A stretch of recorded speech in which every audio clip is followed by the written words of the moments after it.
Astaghfirullah. Bismillahirrahmanirrahim.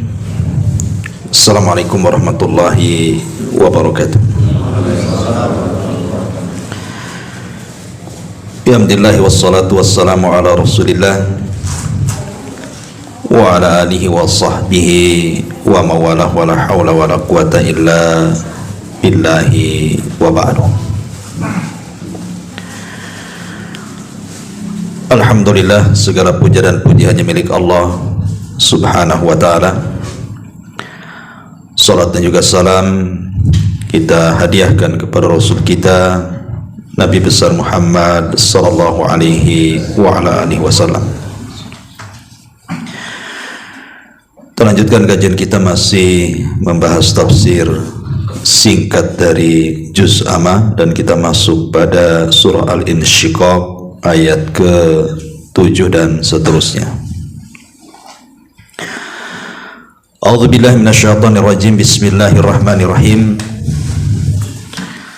Fa amma man utiya kitabahu biyamini fa sawfa yuhasabu hisaban yasira wa yanqalibu ila ahlihi masrura.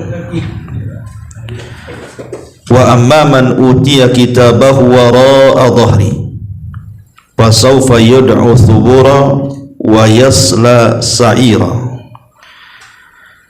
innahu kana fi ahlihi masrura innahu dhanna an la yahur bala inna rabbahu kana bihi basira. Adapun orang-orang yang catatannya diberikan dari sebelah kanannya, maka dia akan diperiksa dengan pemeriksaan yang mudah, dan dia akan kembali kepada keluarganya dengan riang gembira. Adapun orang-orang yang catatannya diberikan dari sebelah belakangnya, maka dia akan berteriak, celaka aku, dan dia akan masuk ke dalam api yang menyala-nyala. Sungguh dia dahulu di dunia riang gembira di tengah keluarganya. Sesungguhnya dia mengira bahwa dia tidak akan kembali kepada Tuhannya. Sekali-kali tidak demikian, sesungguhnya Tuhannya selalu melihatnya. Taib, ma'asyiral muslimin wal muslimat rahimani wa rahimakumullah. Ayat yang kita baca ini menerangkan kepada kita tentang satu akidah ahli sunnah wal jamaah, tentang keyakinan kita dalam peristiwa hari akhir adalah pemberian catatan. Sebelum kita jelaskan soal pembagian catatan ini,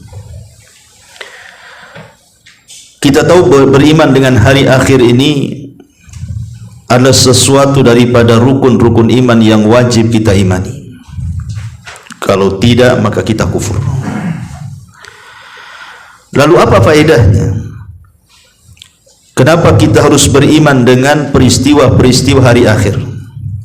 Bahwa di sana ada hari kebangkitan manusia, hari hisab dan balasan, dan segala peristiwa yang ada dalamnya. Pertama, tanpa iman manusia akan hampa. Kalau kita tidak punya keimanan dalam hatinya, maka kehidupan kita itu akan hampa saja. Makanya di permulaan surah Al-Baqarah, Allah subhanahu wa ta'ala ketika menyebutkan tanda-tanda atau ciri-ciri orang yang bertakwa, Allah subhanahu wa ta'ala sebut alladzina yu'minuna bil ghaibi, bahwa tanda orang bertakwa adalah harus ada keimanan tentang perkara gaib. Dan hari akhir itu perkara gaib, sehingga dari keimanan inilah muncul sebuah harapan. Harapan inilah yang membedakan kita di dunia dengan orang-orang kafir. Orang yang beriman ada harapan, orang-orang kafir tidak punya harapan. Yang kedua, kenapa kita juga harus beriman dengan hari akhir dan juga peristiwa-peristiwa yang terjadi dalamnya? Supaya orang yang berbuat baik itu kebaikannya tidak sia-sia. Berarti ada balasan setelah kematian dari kebaikannya. Sebab kalau tidak ada hari setelah kematian yang berupa hisab atau yang semacamnya, maka buat apa orang berbuat baik coba kalau tidak ada balasannya?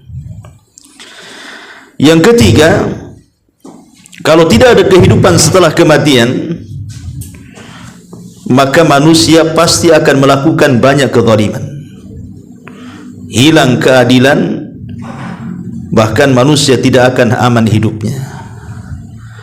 Kenapa? Karena orang yang berbuat jahat, dia akan terus melakukan kejahatannya tanpa takut bahwa kejahatannya akan dibalas di hadapan Allah Azza wa Jalla.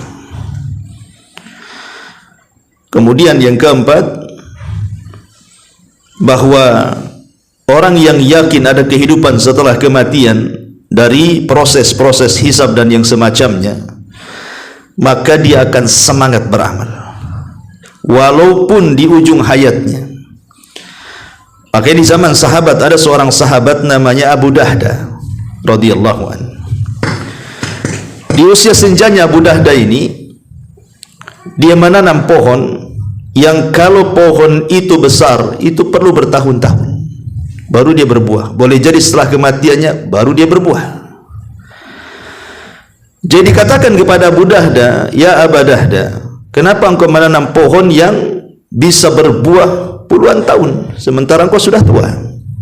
Boleh jadi engkau tidak akan menikmati apa yang engkau tanam. Maka Abu Dahda radhiyallahu anhu mengatakan, tidak ada masalah walaupun aku tidak menikmati tanamanku, tapi orang-orang setelahku akan menikmati tanamanku dan aku mendapatkan pahalanya. Artinya di sini bahwa orang yang yakin ada kehidupan setelah kematian, maka dia akan terus beramal sampai kematiannya.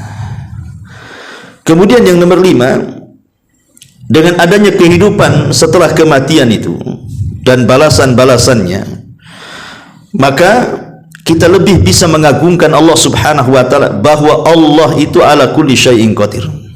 Allah itu atas segala sesuatu maha mampu, mampu menghidupkan manusia setelah kematiannya. Kemudian yang nomor 6, dengan meyakini itu semua, tentu manusia tidak diciptakan sia-sia di sini. Sebagaimana Allah Subhanahu wa taala mengatakan, afa hasibtum annama khalaqnakum abatha. Apakah kalian mengira bahwa kalian diciptakan itu sia-sia? Tidak. Wa annakum ilaina la turja'un. Bahkan kalian akan kembali kepada kita, kembali kepada Allah Subhanahu wa taala. Dan yang terakhir, yang nomor 7, dengan keyakinan adanya kehidupan setelah kematian, berarti kita dibedakan dengan kehidupan binatang. Kalau binatang itu hanya makan, minum, tidur, sudah kan begitu ya. Tapi manusia tidak sekedar makan, minum, tidur dan syahwatnya. Di sana ada amalan-amalan yang harus mereka lakukan untuk kebahagiaan mereka setelah kematian. Itulah 7 poin kenapa kita harus senantiasa mengingat akhirat dan ada balasan setelah kematian. Ma'asyiral muslimin yang dimuliakan Allah Subhanahu wa taala, pada minggu yang lalu kita sudah menjelaskan tentang masalah hisab. Maka malam ini kita akan bicara soal catatan. Memang terjadi silang pendapat persoalan hisab dan catatan ini. Mana yang lebih dahulu, hisab dulu ataukah kemudian pembagian catatan dulu, atau sebaliknya? Kebanyakan para ulama mereka mengatakan annal hisaba yakunu awalan. Hisab itu pertama, baru pembagian catatan kedua. Tetapi ada juga sebagian ulama mengatakan tidak demikian. Justru pembagian catatan duluan baru terjadi hisab. Disebutkan oleh Syekh Shalih Fauzan hafizahullah taala, dia mengatakan, "Tsummal ba'tsu wan nusyur wal qiyamu minal qubur thumma al-wuqufu fi al-mahsyari, thumma al-hisab, thumma al-mizan, thumma tatayyur as-suhufi. Kata beliau, peristiwa-peristiwa kebangkitan setelah kematian itu adalah pertama kebangkitan, kemudian mengumpulkan manusia, kemudian mereka pun keluar dari kubur-kuburnya, kemudian mereka harus berdiri padang mahsyar, kemudian hisab, kemudian timbangan, baru kemudian pembagian catatan. Berarti pendapat Syekh Shalih Fauzan, hisab dulu baru pembagian catatan. Dan juga berkata Imam At-Tahawi, ya, dalam kitabnya At-Tahawi yang kemudian disyarah oleh Syekh Shalih Al-Syekh hafizahullah ta'ala, dia juga mengatakan wa ba'dal hisabil awal tatayyurus suhuf, dan setelah terjadi hisab yang pertama barulah terjadi pembagian catatan. Beliau pun menguatkan hisab dulu baru catatan. Tetapi ada sebagian para ulama mengatakan bahwa tidak demikian, pembagian catatan baru hisab, wallahu a'lam. Tetapi kebanyakan mayoritas para ulama mengatakan hisab dulu baru pembagian catatan. Itu kebanyakan ulama mengatakan seperti itu. Karena ini juga perkara gaib, kita tidak bisa menentukan, cuman ijtihad para ulama seperti itu. Baik, sebelum kita menjelaskan tentang catatan-catatan atau pembagian catatan pada hari kiamat, kita bagi dua pembahasan. Pertama, catatan di dunia, yang kedua, catatan di akhirat. Ma'asyiral muslimin yang dimuliakan Allah Azza wa Jalla, kita tahu bahwa di antara rukun takdir yang sudah kita pelajari adalah beriman dengan Alkitabah, adanya catatan bahwa manusia itu sudah dicatat segala sesuatu takdirnya di satu tempat yang disebut Lauhil Mahfuz.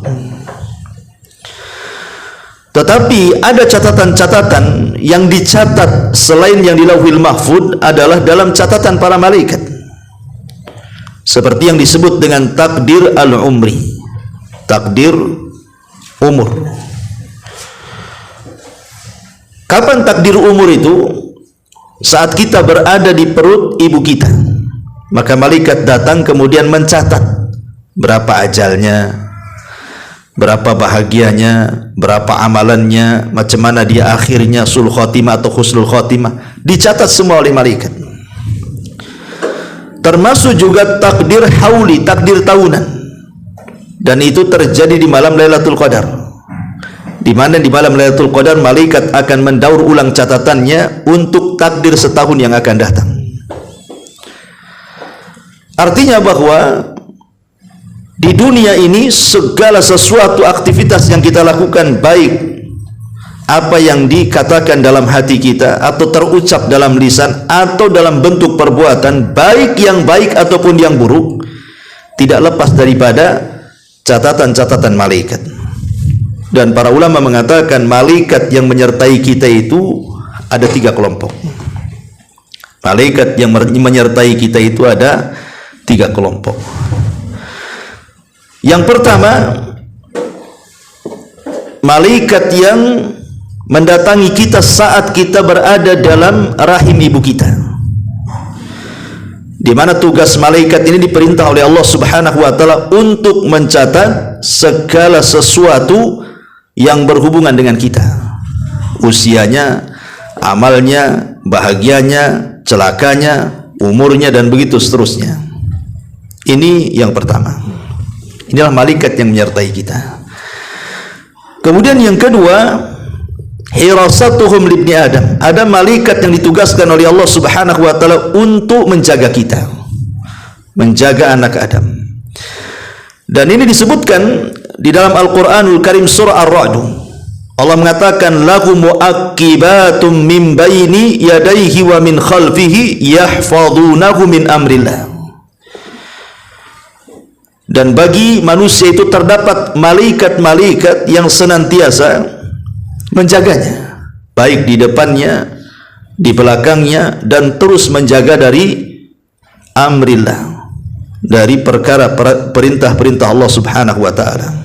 Imam Ibnu Katsir ketika memberikan catatan kepada surah Ar-Ra'd di sini mengatakan bahwa malaikat-malaikat penjaga kita itu jumlahnya ada 4. Jadi setiap kita ini diutus 4 malaikat, di mana 4 malaikat ini ditugaskan oleh Allah Subhanahu wa taala, 2 di malam hari dan 2 di siang hari. Begitu kata Ibnu Katsir rahimahullahu taala. Kemudian kata Ibnu Katsir, fa isnani anil yamini wasyimal yaktubanil hasanat wasayyiat wasnani min waraihi wa amamihi yahrusani. Maksudnya 4 malaikat ini, yang 2 adalah diletakkan sebelah kanan dan sebelah kiri. Gunanya dia akan mencatat semua kebaikan yang kita lakukan dan semua keburukan yang kita lakukan. Adapun malaikat yang 2 depan dan belakang tugasnya menjaga kita. Maksudnya kalau kita tidur kemudian ada binatang yang hendak mendekati kita, maka malaikat akan menjauhkan binatang itu. Makanya kita tidur di mana saja, alhamdulillah tidak ada semut masuk ke lubang hidung kan. Tidur di lantai kan banyak semut, tapi tak ada semut yang masuk ke lubang-lubang. Paling tinggi ya gigit-gigit gitu saja kan, ya, kecuali memang sudah takdirnya, maka malaikat tidak bisa apa-apa. Kalau sudah ditakdirkan di Lauhil Mahfuz, ya apa dikata, malaikat pun tak bisa menghalau dia, karena sudah ditakdirkan. Malaikat tidak bisa menolak takdir yang di catatan Allah yang di Lauhil Mahfuz. Ini yang kedua. Dan yang ketiga itulah yang disebut dengan Raqib dan Atid, di mana Allah Subhanahu wa taala mengatakan ma yalfidu min qaulin illa ladaihi raqibun atid. Tidaklah satu ucapan yang kita keluarkan melainkan akan dicatat oleh Raqib dan Atid. Para ulama mengatakan yang dimaksud Raqib dan Atid, apakah itu nama malaikat? Ya, jadi nama malaikat yang satu namanya Raqib, yang satu namanya Atid. Ulama mengatakan bukan. Raqib dan Atid itu bukan nama, tetapi Raqib dan Atid itu artinya sifat. Sifat kepada malaikat yang menjaga kita. Lalu apa maknanya Raqib itu dan apa maknanya Atid? Al-Imam Al-Qurtubi rahimahullahu ta'ala mengatakan yang dimaksud dengan Raqib, mengawasi, apa maknanya? Dia mengatakan annahu al-mutatabba lil umur.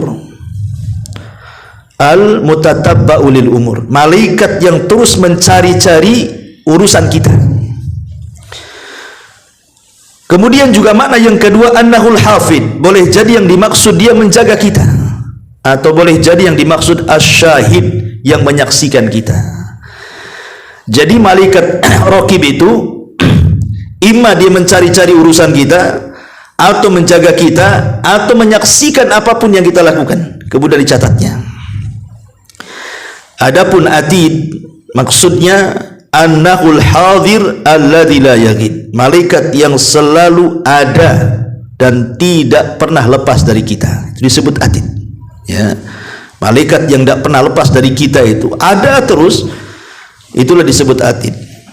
Walaupun ada polemik para ulama ketika membahas apakah juga Raqib dan Atid ketika kita masuk ke kamar mandi gitu ya, apakah dia juga akan menyertai kita ataukah tidak, karena kamar mandi kan tempat najis, tempat kotor. Apakah dia juga akan mengikuti kita?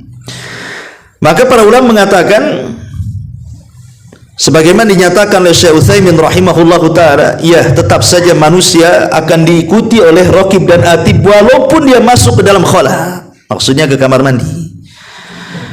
Ke kamar mandi, karena tidak ada dalil yang mengatakan kalau kita masuk kamar mandi Raqib dan Atid tidak ikut. Ada memang riwayat tapi dilemahkan para ulama. Dilemahkan riwayatnya oleh para ulama.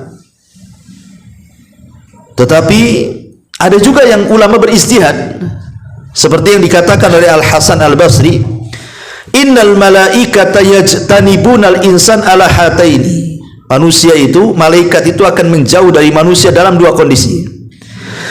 Inda ghaitihi wa inda jima'ihi, ketika dia buang hajat ataupun ketika dia berhubungan suami istri.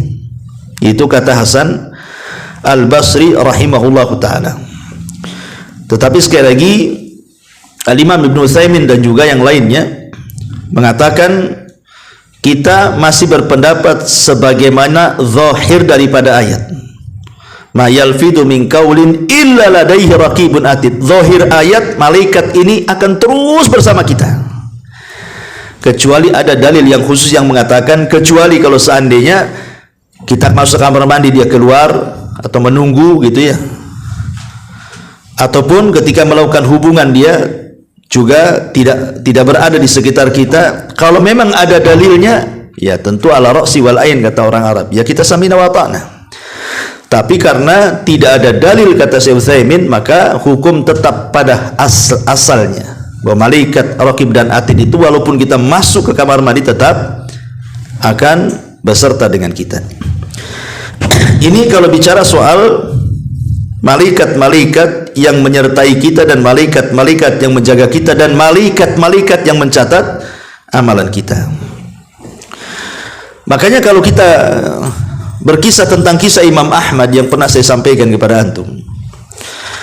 Jadi Imam Ahmad ibn Hanbal rahimahullah ta'ala saat sakit parah, Imam Ahmad ini sempat mengerung, bahasa kitanya aduh gitu ya. Maka orang di sampingnya mengingatkan Imam Ahmad dan mengatakan, ya Imam, innal anin kalimatun wal kalimatu tuktab.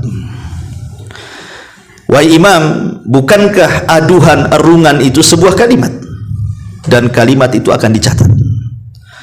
Maka Imam Ahmad ketika diingatkan langsung diam dia. Padahal dia sedang merasakan sakit, tapi dia tidak mau mengaduh. Dari sini kita tahu bahwa Imam Ahmad memahami fikihnya bahwa walaupun hanya kalimat adu tetap dicatat malaikat. Tapi kemudian para ulama membagi ucapan manusia yang dicatat oleh para malaikat itu, karena ucapan manusia kan terbagi tiga ya.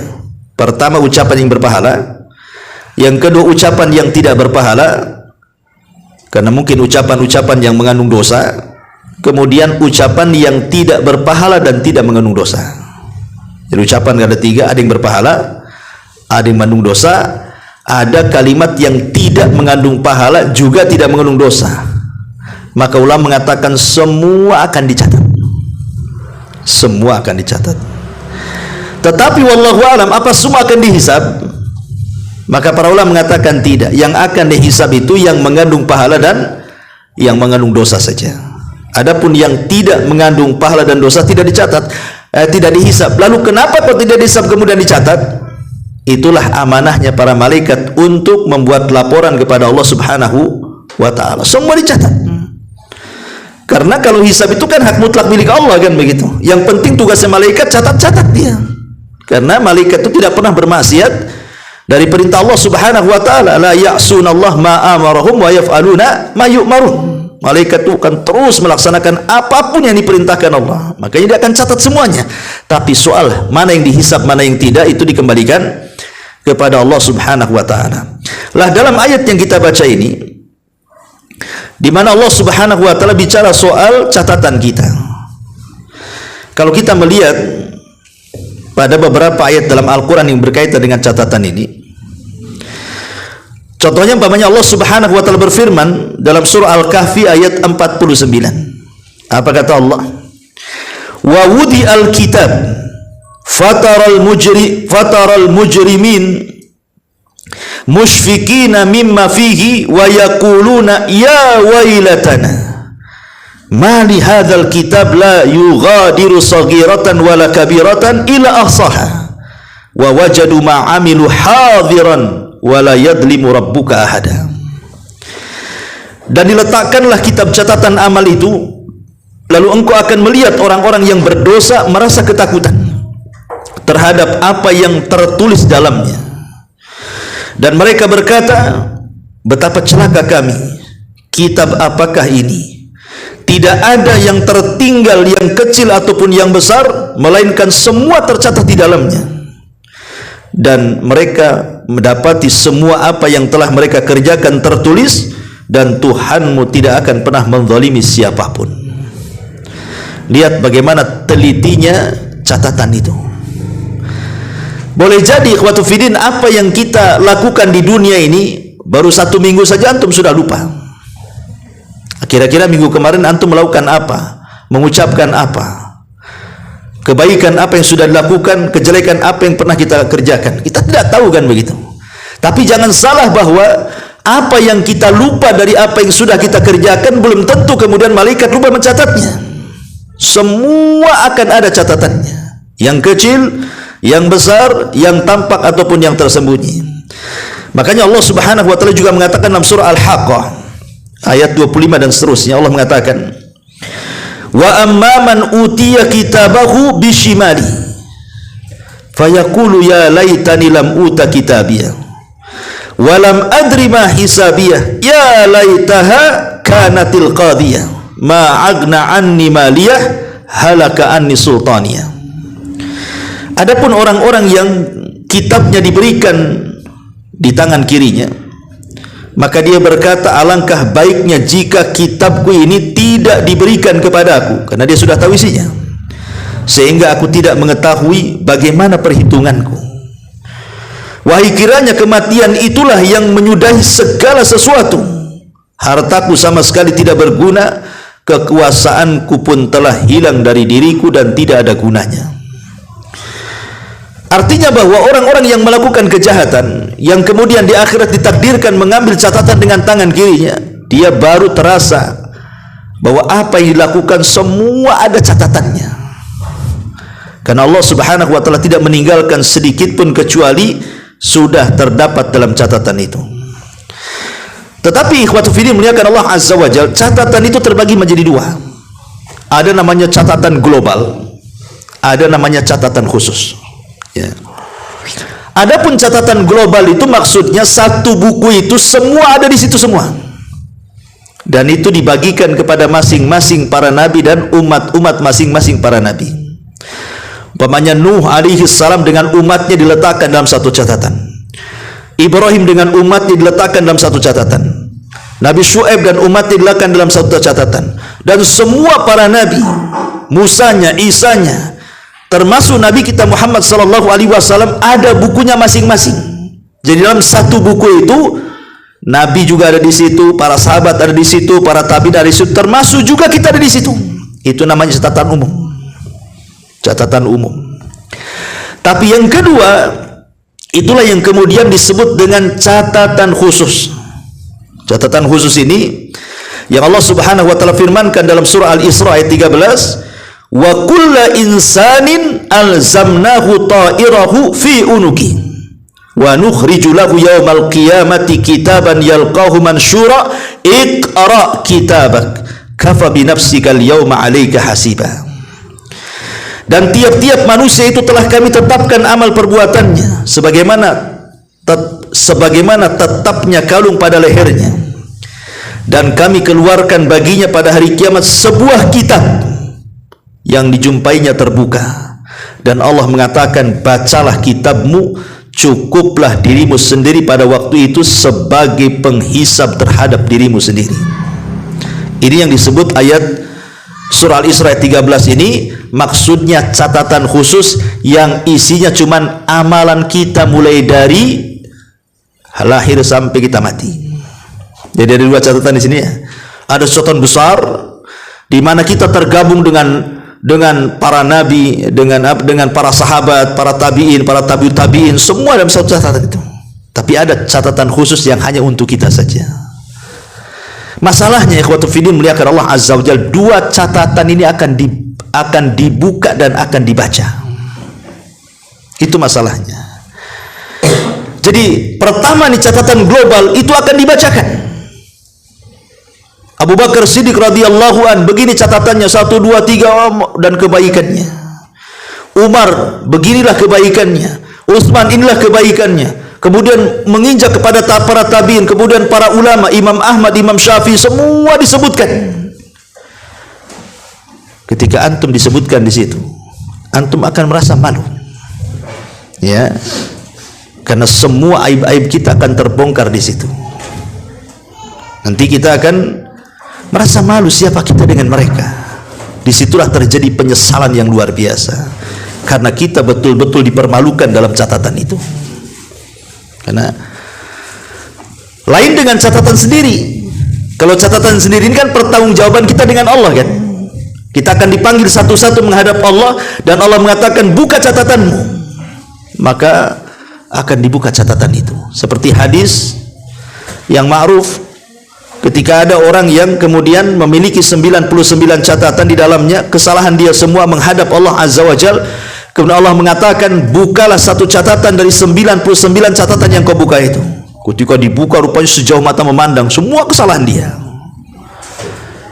Ketika Allah Subhanahu wa taala mengatakan, coba perhatikan catatan itu, ada enggak malaikat-malaikatku yang salah catat, katanya. Oh enggak ya Rabb, semua benar, ini kesalahan saya. Karena nanti pada hari kiamat itu, di antara khususan hisab, memori kita akan dikembalikan untuk menyamakan catatannya. Nah, disitulah terjadi hisab. Ada hisab mudah, ada hisab sulit. Ya. Baik, masyarul muslimin yang dimuliakan Allah Azza wa Jalla. Jadi catatan itu ada dua, ada catatan global, catatan besar, dan ada catatan khusus yang merupakan kita saja di situ. Lah disinilah terjadi perubahan fisik. Jadi terjadinya perubahan fisik pada hari kiamat itu ketika membaca catatan.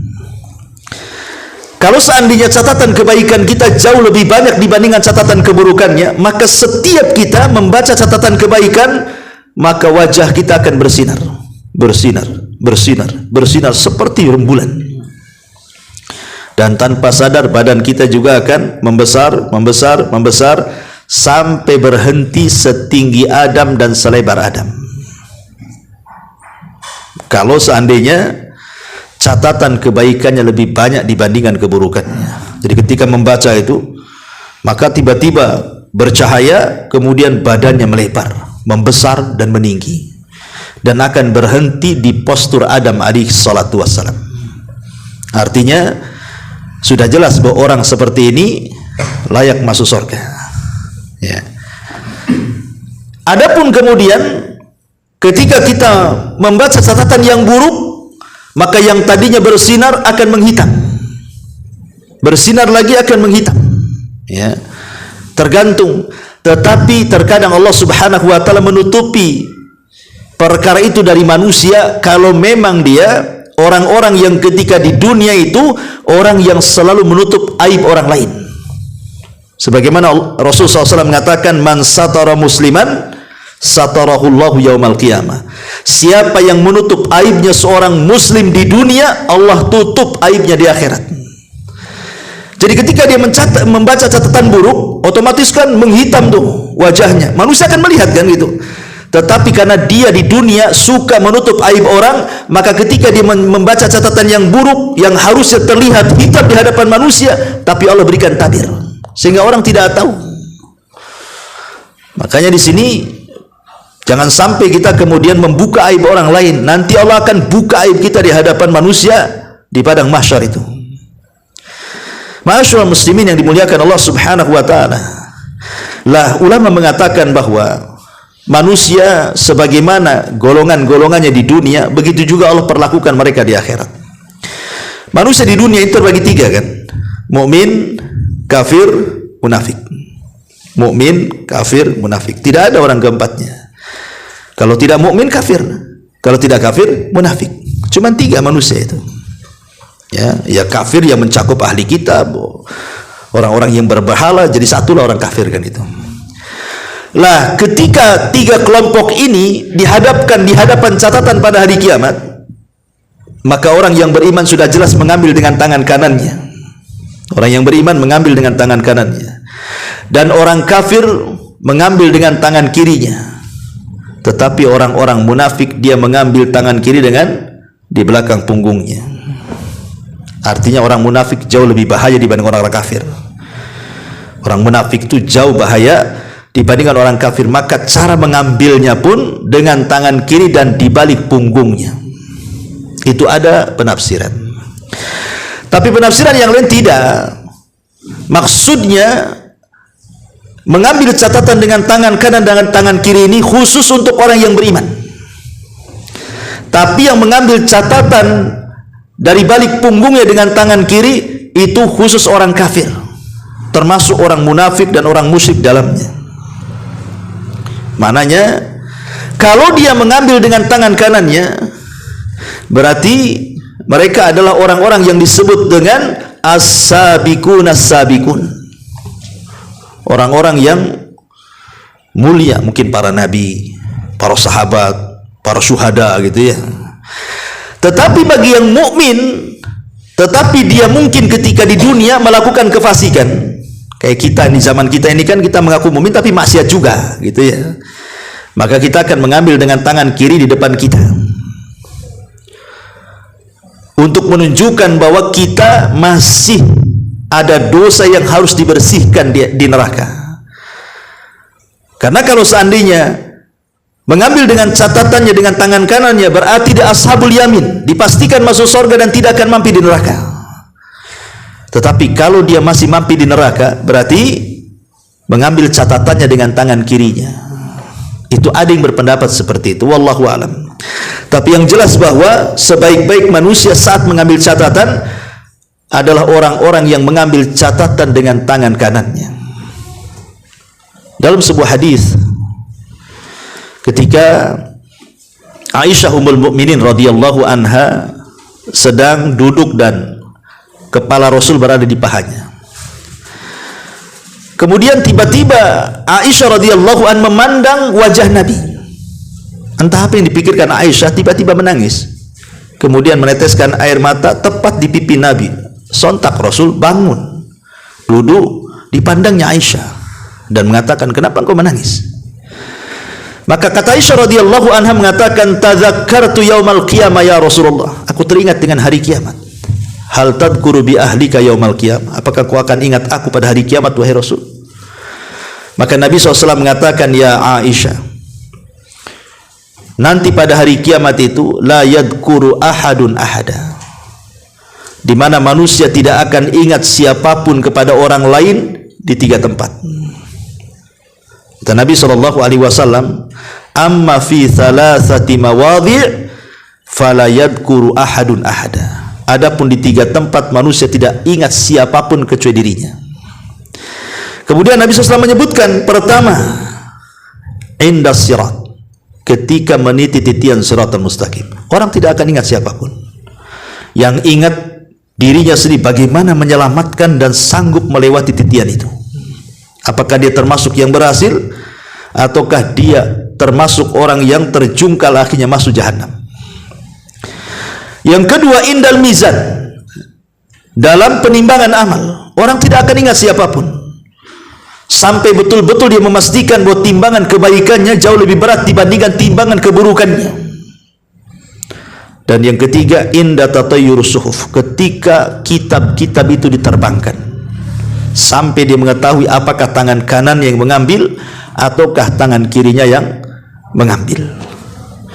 Jadi memang dahsyat sekali hari pengambilan catatan itu. Enggak ingat siapapun. Yang terpikir hanyalah apakah saya akan mengambil dengan tangan kanan ataukah tangan kiri. Kalau dia mengambil dengan tangan kanannya, maka dengan bangganya dia akan mengatakan, "Ha umuqra'u kitabiyah." Baca, baca. Dia suruh orang lain baca. Lihat, baca catatanku katanya. Saking bangganya dia. Tapi orang yang mengambil dengan tangan kiri ataupun tangan kiri di balik punggungnya, maka dia tidak mau menjulurkan tangannya. Tapi pada hari itu, bagaimanapun caranya tetap tangan itu mengambilnya. Itu menunjukkan bahwa orang-orang itu sudah dipastikan kecelakaannya. Ya. Makanya kita kembali kepada ayat. Di sini Allah Subhanahu wa taala mengatakan, "Fa amman utiya kitabahu biyamini." Adapun orang-orang yang catatannya diberikan dari sebelah kanannya, fa saufa yuhasabu hisaban yasira, maka dia akan diperiksa dengan pemeriksaan yang mudah. Maksudnya apa pemeriksaan yang mudah? Ketika orang ini dah dihadapkan kepada Allah, kemudian Allah Subhanahu wa taala bertanya pada orang ini, "Ah, buka catatanmu," katanya. Akhirnya dia buka catatannya. Kemudian Allah Subhanahu wa taala bertanya. Allah tidak bertanya dosa-dosa besar, tapi Allah bertanya dosa-dosa kecil. Dan mengatakan, bukankah engkau sudah melakukan dosa ini dan itu? Maka dia mengatakan, ya. Bukankah engkau ini sudah melakukan dosa ini dan itu? Dia mengatakan, ya. Setiap ditanya oleh Allah, ya, enggak pernah bantah. Ketika itu kemudian Allah Subhanahu wa taala mengatakan, inni satartukal yaum wa ghafartu laka fid dunya.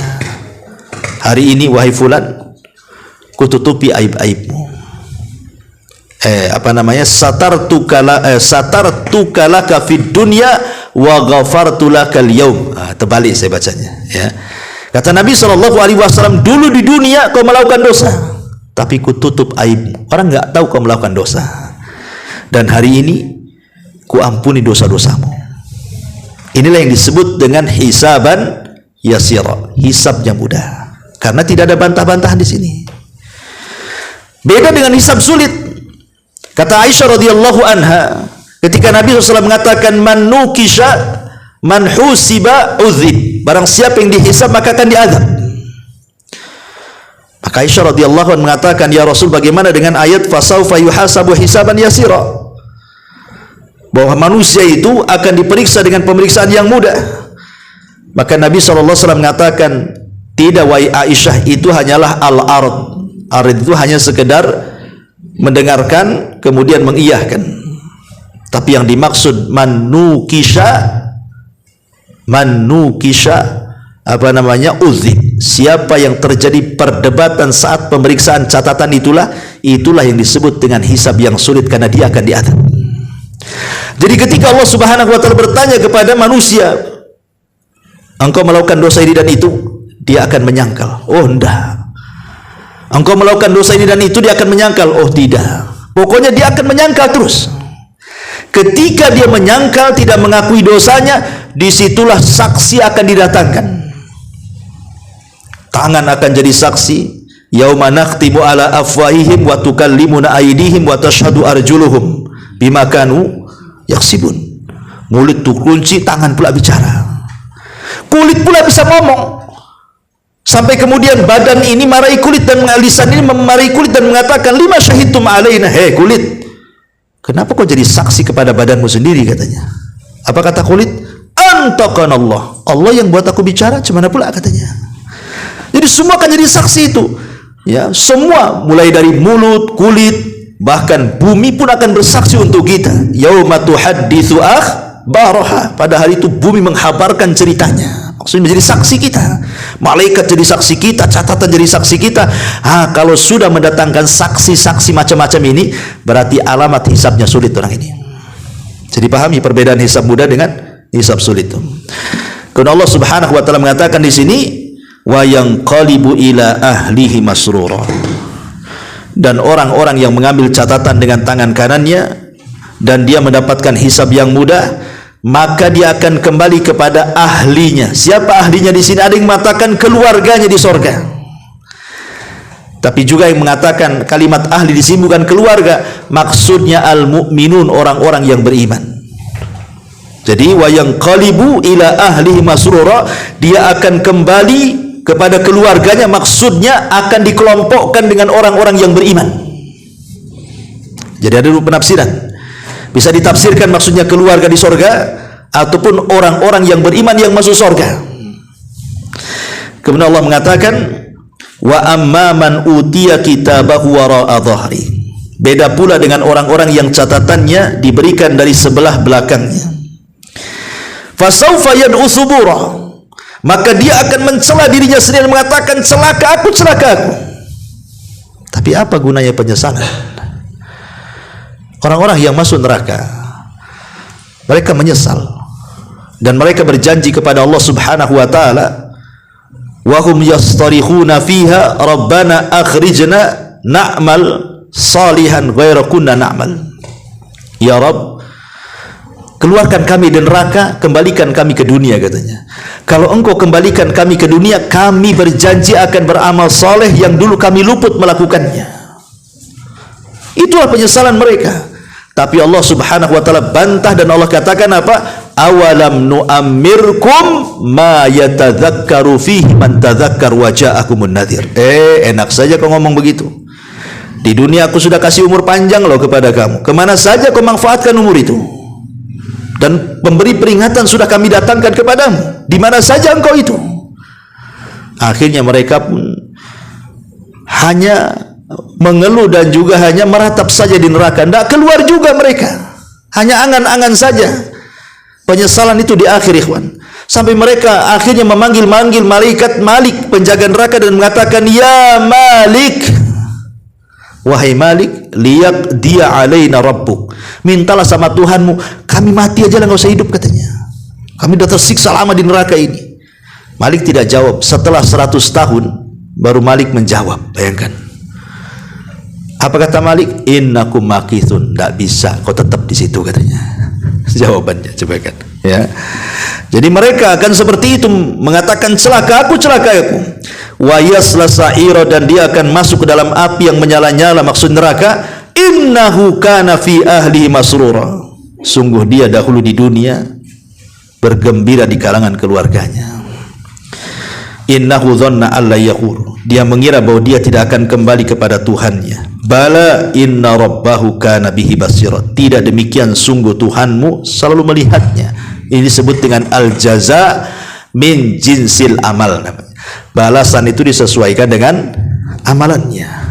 Ya, kalau kita lebih bahagia dengan dunia, lupa akhirat, maka nanti di akhirat dia orang yang paling banyak menangis. Tapi selama di dunia dia sengsara demi akhiratnya, maka di akhirat orang ini paling bahagia hidupnya. Sama dengan istilah, siapa yang banyak berdiri di dunia melaksanakan sholat, maka dia akan sedikit berdiri padang mahsyar.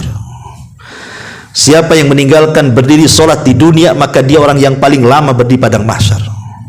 Sama dengan ungkapan, siapa yang banyak menangis karena takut kepada Allah di dunia, maka dia akan banyak tertawa di akhirat. Tapi siapa yang banyak tertawa di dunia karena urusan hura-hura, maka dia akan banyak menangis di akhirat. Seperti itulah al-jaza min jinsil amal, bahwa balasan itu ditentukan dengan amalannya. Ma'asyiral muslimin yang dimuliakan Allah Subhanahu wa taala, lah ketika mereka sudah mendapatkan apa yang mereka dapatkan, yang mukmin mendapatkan dengan catatan dengan tangannya, yang kafir juga dengan kirinya, dan munafik di belakang punggungnya. Ketika itu manusia berkumpul. Disinilah waktunya Allah Subhanahu wa taala akan datang menghadap mereka. Allah Subhanahu wa taala berfirman dalam surah Al-Baqarah 210, hal yanzuruna illa ayyatiyahumullahu fi dhulalin minal ghamam wal malaikatu wa qudiyal amru wa ilallahi turja'ul umur. Tidak ada yang mereka tunggu-tunggu pada hari kiamat kecuali kedatangan Allah dalam naungan awan bersama malaikat-malaikat untuk melakukan perhitungan. Sedangkan perkara mereka telah diputuskan, kepada Allah lah segala perkara akan dikembalikan. Jadi Allah Subhanahu wa taala mendatangi hamba itu di balik tabir. Dan ingat bahwa tabirnya Allah itu ada yang mengatakan nur, dalam riwayat ada yang mengatakan nar. Nur cahaya, nar api. Itulah tabir Allah. Kita tidak bisa memandang Allah karena ada tabirnya masalahnya. Makanya ketika Nabi SAW dalam peristiwa Isra Mi'raj, kemudian Rasul berjumpa dengan Allah di Sidratil Muntaha, apakah Allah memandang, apakah Rasul kemudian melihat Allah dalam bentuk asli? Tidak. Apa kata Nabi SAW? Nurun inni ara, aku melihat cahaya. Ya, karena Allah berada di balik tabir, kita tidak bisa melihatnya. Begitu juga Nabi Musa alaihi salatu wasallam yang meminta memandang wajah Allah di dunia yang ada terpental gara-gara gunung hancur. Tidak ada yang tahu rupa Allah seperti apa, karena Allah itu kalau menghadap hamba-hambanya pasti di balik tabir, dan tabirnya Allah itu cahaya, dan riwayat api. Tetapi ketika Allah Subhanahu wa taala datang di hadapan hamba-hambanya, Allah ingin memberitahu bahwa dia ada di situ. Dengan cara apa? Ditampakkan betisnya saja. Ditampakkan betisnya. Dan di sini disebutkan oleh Allah Subhanahu wa taala dalam surah Al-Qalam ayat 42 sampai 43, apa kata Allah? Yauma yukshafu an saqin wa yud'auna ila sujudi fala yastati'un khashi'atan absaruhum tarhaquhum dhillah wa qad kanu yud'auna ila sujudi wa hum salimun. Ingatlah pada hari ketika betis disingkapkan, maksudnya betis Allah. Tentu yang sesuai, betis yang sesuai dengan keagungan Allah, tidak sama betis Allah dengan kita, kan begitu ya. Dan kita harus tetapkan Allah punya betis, karena Allah yang mengatakan di sini, ya. Tapi tentu yang yaliku bijalalihi, yang sesuai dengan keagungan Allah Subhanahu wa taala. Dan mereka disuruh untuk sujud. Jadi ketika Allah menampakkan betisnya saja, tidak semuanya hanya betisnya saja, maka malaikat memerintahkan semua di padang mahsyar untuk sujud kepada Allah Azza wa Jalla. Apa yang terjadi? Wa yud'auna ila sujud. Mereka dipanggil untuk sujud. Orang-orang yang beriman semua sujud. Semua sujud. Tetapi orang-orang munafik, orang-orang kafir, fala yastati'un, mereka tidak bisa sujud. Aneh, ya. Padahal di dunia kalau hanya sekedar sujud saja semua orang bisa melakukannya. Tapi ketika Allah Subhanahu wa taala mendatangi mereka dan menampakkan betisnya, yang mampu sujud hanya orang-orang yang beriman, yang lain tidak bisa sujud. Kenapa? Karena di dunia mereka bisa sujud, kemudian diperintah sujud, mereka tidak sujud. Maka di akhirat ketika mereka betul-betul untuk diperintah sujud kepada Allah, maka Allah buktikan mereka tidak sanggup sujud. Di dunia saja mereka bisa sujud, tak mau sujud.